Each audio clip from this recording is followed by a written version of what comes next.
బాబు surety మోసం గ్యారంటీని ప్రజల్లోకి విస్తృతంగా తీసుకెళ్లాలని గాజువాక వైసీపీ ఇన్ఛార్జ్ తిప్పల దేవన్ రెడ్డి అన్నారు. ఈ మేరకు జీవీఎంసీ 71వ వార్డు శ్రీనగర్ వైసీపీ కార్యాలయంలో వైసీపీ వార్డు అధ్యక్షుడు భూపతిరాజు శ్రీనివాస్ ఆధ్వర్యంలో ముఖ్య నాయకులు కార్యకర్తల సమావేశం జరిగింది.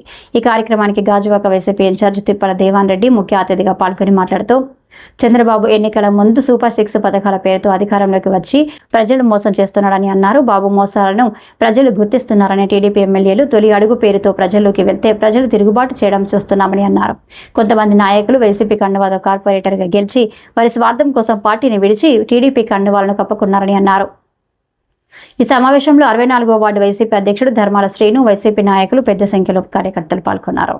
మరి ఈ యొక్క కార్యక్రమం యొక్క ముఖ్య ఉద్దేశం బాబు షూరిటీ మోసం గ్యారంటీ అనే కార్యక్రమం గౌరవ మాజీ ముఖ్యమంత్రి వర్యులు వైఎస్ జగన్మోహన్ రెడ్డి గారు ఈ కార్యక్రమం కోసం మాకు గత 10 రోజుల కిందట అమరావతిలో నియోజకవర్గ సమన్వయకర్తలు అందరికీ మీటింగ్ పెట్టి ఈ కార్యక్రమం మీద చాలా చక్కగా ఆయన వివరించడం జరిగింది. మరి అదేవిధంగా జిల్లా అధ్యక్షులు వర్యులు కేకే రాజు గారు కూడా సిటీలో A1 గ్రాండ్లో ఈ కార్యక్రమం పెద్ద ఎత్తున అన్ని నియోజకవర్గాల నుంచి కూడా మన నియోజకవర్గం నుంచి కూడా పెద్ద ఎత్తున సుమారు 400 మంది ఆ మీటింగ్కి అటెండ్ అయ్యారు. అదేవిధంగా మనం కూడా గాజువాక క్లబ్లో నియోజకవర్గ స్థాయి సమావేశం ఏర్పాటు చేసుకున్నాం. మరి ఇప్పుడు వార్డు స్థాయిలో ఈరోజు బావగారు భూపతిరాజు శ్రీనివాస్ గారి ఆధ్వర్యంలో ఈ కార్యక్రమం 71వ వార్డులో ఏర్పాటు చేయడం జరిగింది. మరి మీ అందరికీ తెలుసు ఈ యొక్క కార్యక్రమం ముఖ్య ఉద్దేశం ఏంటంటే రీకాలింగ్ చంద్రబాబుస్ మేనిఫెస్టో. అంటే ఏదైతే చంద్రబాబు నాయుడు గారు ఎలక్షన్లో ఆయన పవన్ కళ్యాణ్ గారు ఇచ్చిన మేనిఫెస్టో మరి మనందరికీ తెలుసు. సూపర్ 6, సూపర్ 7 హామీలు ఇవ్వడం జరిగింది. అందులో ఒకటి ఏంటంటే మనం ఈ ప్రోగ్రాం ఇంటింటికి వెళ్ళినప్పుడు కంపల్సరీగా చాలా స్ట్రిక్ట్గా ఈ యొక్క ప్రోగ్రామ్ సిన్సియర్గా చేయమని చెప్పడం జరిగింది. ఈ నియోజకవర్గంలో మాజీ శాసనసభ్యులు తిప్పల నాగిరెడ్డి గారి ఆధ్వర్యంలో మరి ప్రతి ప్రోగ్రాం కూడా విన్నాలో ఏదైతే జగన్ గారు చెప్పారో అవన్నీ చాలా సిన్సియర్గా చేసాం. ఎక్కడ కూడా ఏదో తూతూ మంత్రంగా ఎక్కడ చేయలేదు. ప్రతి కార్యక్రమం కూడా సిన్సియర్గా చేసాం. మన నాయకులందరూ కూడా చాలా సిన్సియర్గా పాల్గొనడం కూడా జరిగింది. అదేవిధంగా ఈ కార్యక్రమం కూడా మరి మనకున్నది ఈ యొక్క సరౌండింగ్లో ఒక 25 గ్రామాలు ఎన్నో ఉంటాయి, ఊర్లన్నీ కలిపి రోజుకి ఒక ఊరు అలాగా ఇంచుమించు ఒక 25 days 30 daysలో ఈ ప్రోగ్రామ్ని మీరు డోర్ టు డోర్ వెళ్ళి మనం ఏం చేయాలంటే సింపుల్గా చెప్తాను. చంద్రబాబు నాయుడు గారు అమ్మ సంవత్సరం పరిపాలన అయింది, ఈ సంవత్సరంలో మీకు చంద్రబాబు నాయుడు గారు ఎంత బాకీ ఉంది అన్నదే సబ్జెక్ట్. ఈ బాకీ ఏ విధంగా అంటే ఇప్పుడు మనం చెప్పారు తల్లికి వందనం కింద సంవత్సరం ఎగ్గొట్టారు. తల్లికి వందనం ఒకరుంటే 15,000, ఇద్దరుంటే 30,000, ముగ్గురుంటే 45,000. అంటే కింద సంవత్సరం 45,000 బాకీ ఉంది. ఈ సంవత్సరం ఎంతమందికి ఎగ్గొట్టాడు అన్నది అది కూడా వాళ్ళు చెప్తే అది కూడా యాడ్ అవుతుంది వాళ్ళ దాంట్లో. మనందరికీ తెలుసు కరెక్ట్గా చూశాడు. ఈ యొక్క సమ్మర్ టైంలో ఎలక్ట్రికల్ బిల్ ఎక్కువ వస్తుంది కదా, మన ఫ్యాన్లో ఎక్కువ వేస్తాం ఇంట్లో. పాపం ఆ ఫ్యాన్ వేసినప్పుడు ఏమవుతుంది, బిల్లు కొంచెం ఎక్స్ట్రా వస్తుంది. కరెక్ట్గా 300 యూనిట్లు దాటేసిన వెంటనే నువ్వు ఇన్ఎలిజిబుల్ చేసాడు అందరైనా కావాలని. అంటే ఆ టైంలో పెట్టి ఆ కరెంటు బిల్లు రీడింగ్ తీసుకొని ఇన్ఎలిజిబుల్ చేసి మీ అందరూ కూడా ఇన్ని యూనిట్లు వాడిస్తారు, మీకు ఈ పథకానికి మీరు ఎలిజిబిలిటీ లేదు అని చెప్పేసి మరి ఆ విధంగా చంద్రబాబు అన్న వ్యక్తి ఫుల్ కన్నింగ్గా ఆయన నక్క తెలివితేటలతో ఎప్పుడు ఎలాగా ఆయన ఖర్చు చేయాలి. ఎందుకంటే అటువంటి మహానుభావుడు ఎన్టీ రామారావునే ఖర్చు చేశారు. మీరెంత మనం ఎంత ఒక విధంగా ఏ విధంగా ఖర్చు చేస్తారో మనందరికీ తెలుసు. అదేవిధంగా స్థానికంగా చూస్తే బాబు షూరిటీ స్టీల్ ప్లాంట్ నమ్మేది గ్యారంటీ. ఎందుకంటే ఆయన వచ్చిన తర్వాత బాబు షూరిటీ కార్యక్రమం ఈరోజు ఈ సమావేశం.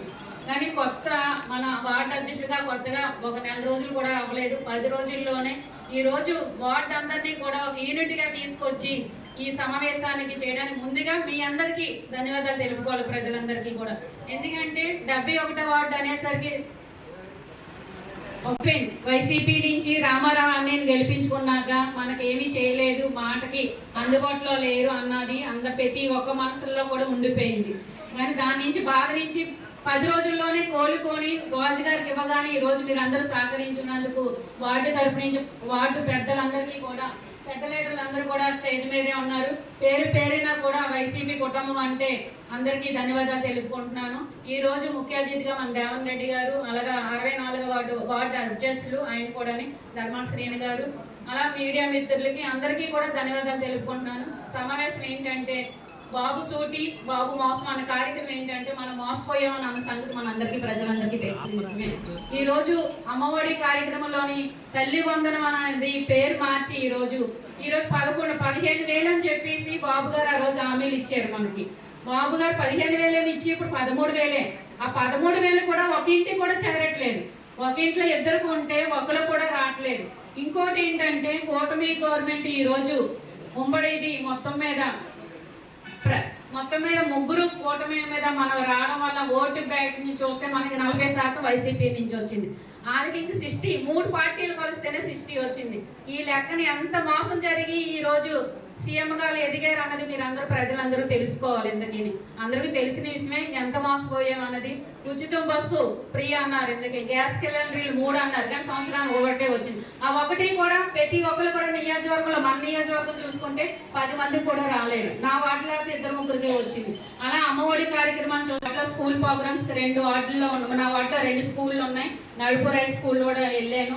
ఈరోజు చూస్తే తల్లి వందనం కార్యక్రమంలోని నా వార్డులో చూస్తే గవర్నమెంట్ స్కూల్లో చదువుకున్న పిల్లలు ప్రైవేట్ స్కూల్ సంగతి పక్కన పెట్టినా సరే గవర్నమెంట్ స్కూల్ అనేసరికి పూర్ ఫ్యామిలీ లేని వాళ్ళే ఆ స్కూల్కి వెళ్తారు. కాబట్టి ఎంతో జగనన్న గారు ఆసరా ఈరోజు 15,000 అకౌంట్లో వచ్చేసరికి ఆయన గుర్తుగా గోల్డ్ ఏదో కొనుక్కునేవారు గుర్తుగాని. అలాంటిది ఈ రోజు మాకు రాలేదమ్మా, మీటింగ్ మీరు వచ్చారు కాబట్టి మా బాధ మేము చెప్పుకుంటామని చెప్పి వాళ్ళు చెప్పడం చాలా బాధాకర విషయం. ఎందుకంటే 13,000 అన్నదేనే ఇయ్యాలి కదా. 15,000 నుంచి 13,000 అన్నారు. 13,000 నుంచి కూడా రూపాయి అయిపోతే ఆ ప్రజలు తల్లిదండ్రులు ఎంత బాధపడతారు. ఎందుకని వాళ్ళు ఇస్తారు, మనం చదివిస్తామని కాదు, కానీ ఆశ పెట్టి ఈ రోజు మోసం చేశారు. కాబట్టి చంద్రబాబు నాయుడు గారికి అందరూ కూడా రాష్ట్రం అంతా కూడా మోసపోయాం. కాబట్టి ఆయన ఎన్నో హామీలు చెప్పారు. 6 గ్యారంటీ, సూపర్ 6 అని చెప్పారు. ఎందుకు ఎన్నో 6లు అన్నీ అయిపోయి బాబు వస్తే జాబ్ వస్తుంది అన్నారు. ఈ రోజు వాలంటీర్ సంస్థను కూడా జగనన్న గారు మనకు తీసుకొచ్చారు. అప్పుడు 2019లో తీసుకొచ్చినప్పుడు ఈ రోజు ఎక్కడా కూడా మనకి వైసీపీ గవర్నమెంట్ రూపాయి లంచం లేకుండా ఒక ఆధార్ కార్డు పెట్టాలన్నా, ఒక రేషన్ కార్డు పెట్టాలన్నా, ఒక పథకం రావాలన్నా సరే కార్పొరేటర్ల దగ్గర నుంచి కింద స్థాయి వరకు కూడా ఎక్కడ రూపాయి కలసం లేకుండా నేరుగా బటన్ నొక్కేసరికి మీ అకౌంట్లోకి వెళ్ళిపోయింది. అలాంటి గవర్నమెంట్ మనం పక్కన పెట్టేసి ఈ రోజు సూపర్ 6 అన్ని హామీలు ఇచ్చేసరికి ఈ రోజు మనం గెలిపించుకొని చంద్రబాబు నాయుడు గారిని గెలిపించుకున్నాం. మనందరం గెలిపించుకున్నాం. ఎందుకు గెలిపించుకొని ఈ రోజు మోసం ఏంటన్నది మనం తెలుసుకున్నాం. మనకు అలవాటే. ఆచరణ కానీ అమలు కానీ హామీలు ఎన్నో ఇచ్చి మరి చంద్రబాబు నాయుడు గారు అనేకమైనటువంటి మాయ మాటలు చెప్పి మరి అధికారంలో రావడం జరిగింది. మరి అధికారంలో వచ్చిన తర్వాత ఈ రాష్ట్రంలో ఏం జరుగుతుందో మీకు తెలుసు. ఎక్కడ చూసినా అరెస్టులు, కేసులు, మర్డర్లు, ఇవే తప్ప ఈ రాష్ట్రంలో ఇంకేమీ జరిగే పరిస్థితి కనపడడం లేదు. అలా అని చెప్పేసి జగన్మోహన్ రెడ్డి గారు ఎక్కడైనా అన్యాయం జరిగితే మరి ఆ పర్యటనకి వెళ్తూ ఉంటే మరి అక్కడ ఆ యొక్క జనాలు తండోపుతండగా వేలాది మందిగా జనాలు వస్తూ ఉంటే మరి కూటమి ప్రభుత్వం మనం చూడలేక అక్కడ ఉన్న కార్యకర్తల మీద, ప్రజల మీద, మన అమాయక ప్రజల మీద కూడా మన అనేకమైన కేసులు పెట్టడం జరుగుతూ ఉంది. ఈ పరిస్థితుల్లో మనందరూ కూడా ఐకమత్యంగా వైఎస్ఆర్ కాంగ్రెస్ పార్టీ నాయకులు, కార్యకర్తలు అందరూ కూడా ఐకమత్యంగా ఉంటూ ఈ కూటమి ప్రభుత్వం చేసినటువంటి అన్యాయాలు కానీ, అరాచకాలు కానీ, అక్రమాలను కానీ మనందరూ కూడా ఎదుర్కోవాల్సిన అవసరం ఉంది. మరి మన గాజువాక ప్రాంతంలో మరి మీకు తెలుసు, మరి తిప్పల నాగిరెడ్డి గారిని మనందరూ కూడా అత్యధిక మెజార్టీతో మరి శాసనసభగా గెలిపించుకున్నాం. మరి ఆయన నాయకత్వంలో గాజువాక ప్రాంతంలో ఎక్కడ అంతకుముందు ఎక్కడ జరిగినటువంటి విధంగా మరి వాటిల్లో అభివృద్ధి కార్యక్రమాలు కోట్లాది రూపాయలతో మనం అభివృద్ధి కార్యక్రమాలు చేస్తూ ఉన్నాం. మరి ఇప్పుడు పరిస్థితి చూస్తుంటే ఎక్కడ అభివృద్ధి కనపడడం లేదు. ఎక్కడా కూడా మొత్తం అంతా కూడా అమరావతిలోనే మొత్తం ఉన్నటువంటి డబ్బు అంతా కూడా వెచ్చించి మిగతా అంతా కూడా ఉత్తరాంధ్ర మన ఉత్తరాంధ్ర తాలూకా ప్రజలని ఒక పట్టించుకోవాలని పరిస్థితి మనం చూస్తూ ఉన్నాం. అందుకే ఈ ఉత్తరాంధ్ర ప్రజల యొక్క మన యొక్క ఉనికిని చాలాల్సిన అవసరం ఉంది.